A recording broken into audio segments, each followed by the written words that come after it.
What's up, Buckeye fans? I'm Patrick Murphy from Bucknuts and 24/7 Sports, live from the Woody Hayes Athletic Center after we got to watch the first day of Ohio State's fall camp practice today. Fans were here, so it was a cool environment. I think this is the third year the Buckeyes have allowed fans to come out and watch some of the early fall camp practices.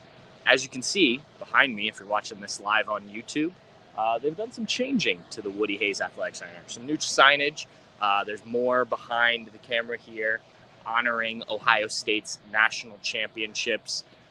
Pretty cool. They've also added some lights in here, which I know our photographers will appreciate. So just a different feel coming out of spring practice and even summer workouts. We were here during the recruiting camps, and everything was still more or less the same.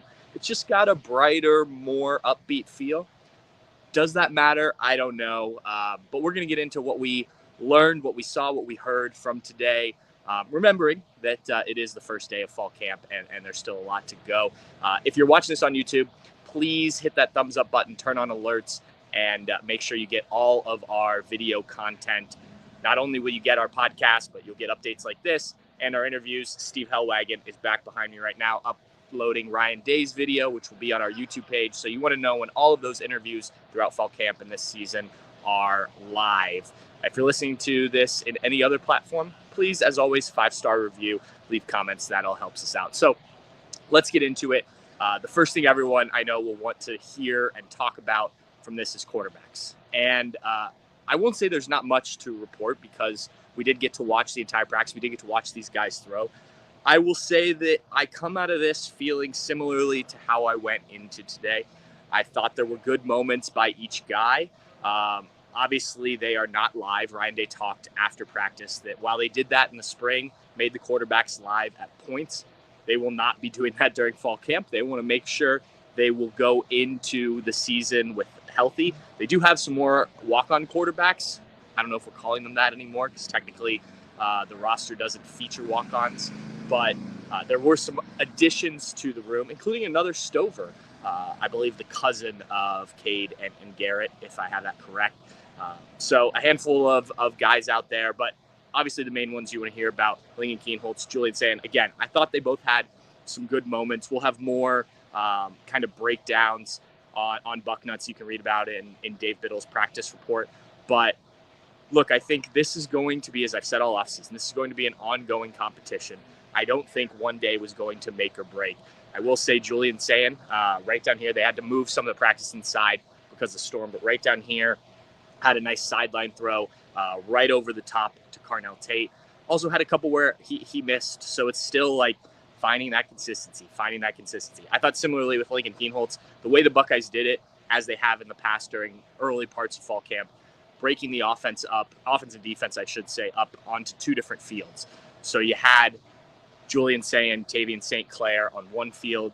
You had Lincoln Kienholz, Eli Brickholder, the new quarterback who came in over the summer, on another. And so they were kind of simultaneous, as close to simultaneously as you could on two different fields, or when they were inside here, two halves of the fields, running more or less the same play. Now, the results are not always the same, obviously, depending on the coverages and things like that. But I thought there were good moments by both. I don't walk out of here thinking one guy is any further ahead than I thought before. I don't think one guy hurt himself today. And we're going to be here Friday and Saturday, so we'll get a better look of these quarterbacks. I thought Tavian St. Clair, though I don't really know how in the competition he is right now, but some mobility. There are also moments where obviously he doesn't get the ball out quick enough. They have to blow the play dead. Obviously they're not hitting the quarterbacks. Another big piece of news coming out of today was Edric Houston towards the end of practice right down here suffered an injury. Tough to tell what it was. Looked like some sort of leg injury.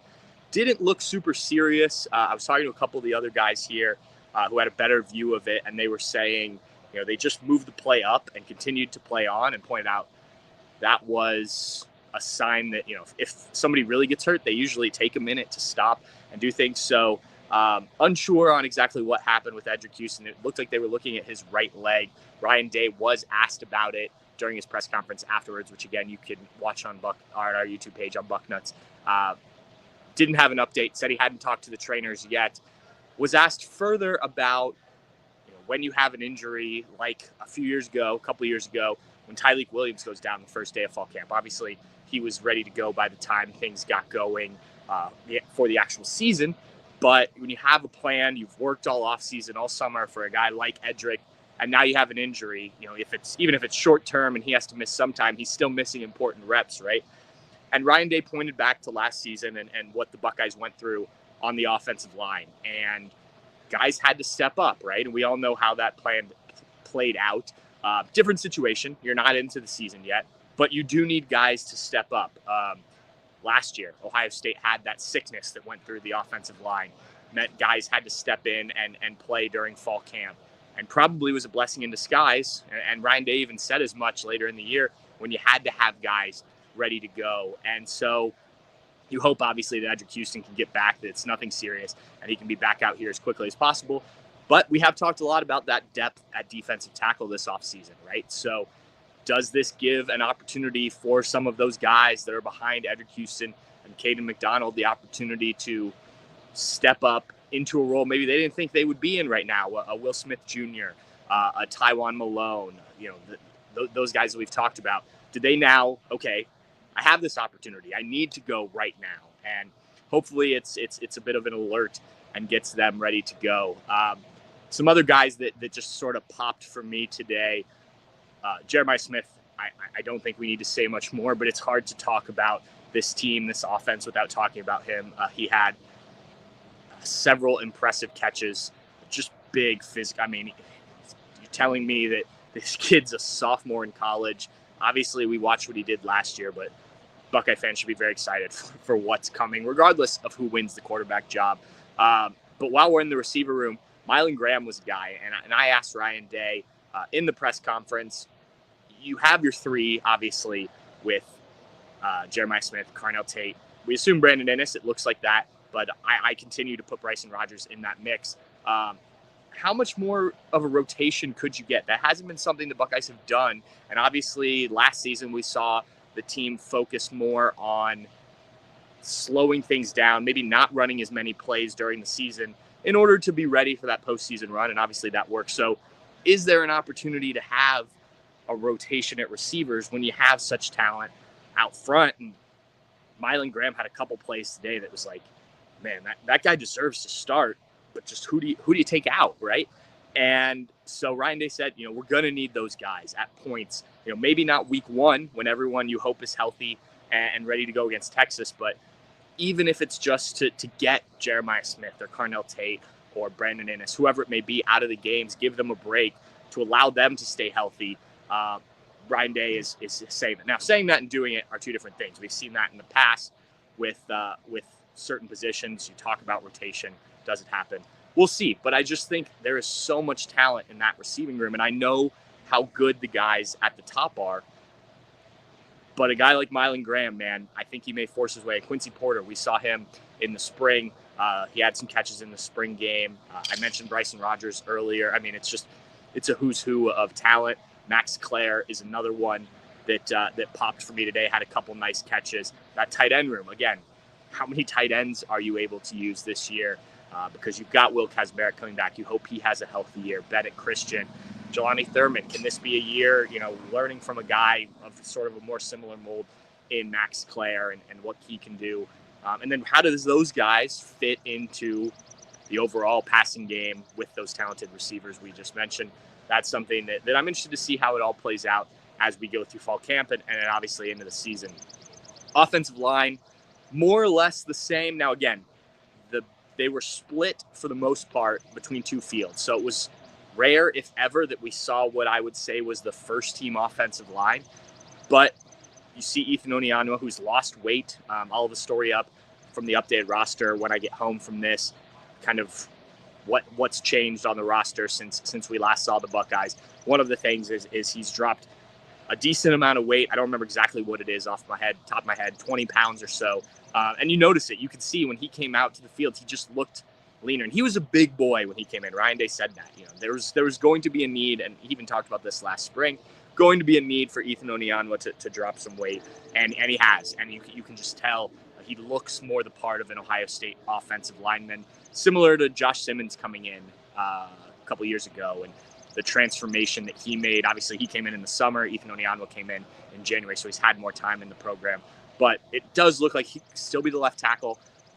Luke Montgomery at left guard, Carson Hinsman is your starting center, Tigre Shabola at right guard, and then I assume it seems, because he did a lot of work there, Austin Saraveld at right tackle. Now, is Austin your ideal right tackle? Probably not. We did see Phillip Daniels work at both right and left tackle, the Minnesota transfer, at points in practice today. So he's going to be able to make a push. Ian Moore too. But for what Ryan Day said about Austin Saraveld, and he said we don't generally talk about the Iron Buckeyes, the champions anymore. That's not really public information. But he said Austin Saraveld was an Iron Buckeye this offseason, and the work that he's put in, he deserves to start. He's going to be a starter. We heard that from Ryan Day at the end of spring. It's just a matter of where. Is it right tackle?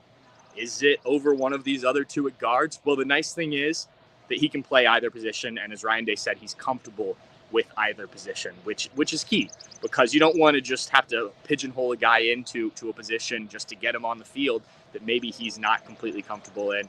But fortunately, you've seen Austin Saraveld play both guard spots. He's spent the offseason working at tackle. Seems comfortable from everything I've seen at that tackle spot. So I like the versatility there. And I think the things that we've heard and then what we've seen from Austin Saraveld, it looks like that. And then the depth on the offensive line is something that maybe Ohio State hasn't had in a while. Obviously, last year they were able to build it throughout the season and needed it, no doubt about it. But you look at the backups. I mentioned Ian Moore. I mentioned Phillip Daniels. The Armstrong brothers. You've got Josh Padilla at center. So I'm certainly forgetting a few there, but you have guys that you probably feel pretty comfortable about if you needed to step in. And one of the things they've worked on this offseason is every guy has two positions he's worked at. So you have your primary position, you have your secondary position. So say somebody goes down that maybe isn't your primary position, but you're the next man up, you may have to go in and play that secondary position. Well, now you've worked on it, which I think is really important. Defensive side of the ball, it was kind of business as usual for the most part. Did see a good amount of Peyton Pierce out there with Sonny Styles, with just the way that the fields were split up. And I think you like the fact that he's getting some reps. Who knows how much he plays this year with Sonny Styles and Arvell Reese on the roster, but getting him ready because he's going to be one of those next guys. We've heard a lot of good things. On one field, it was Caleb Downs and Jalen McClain. The other field had Malik Hartford.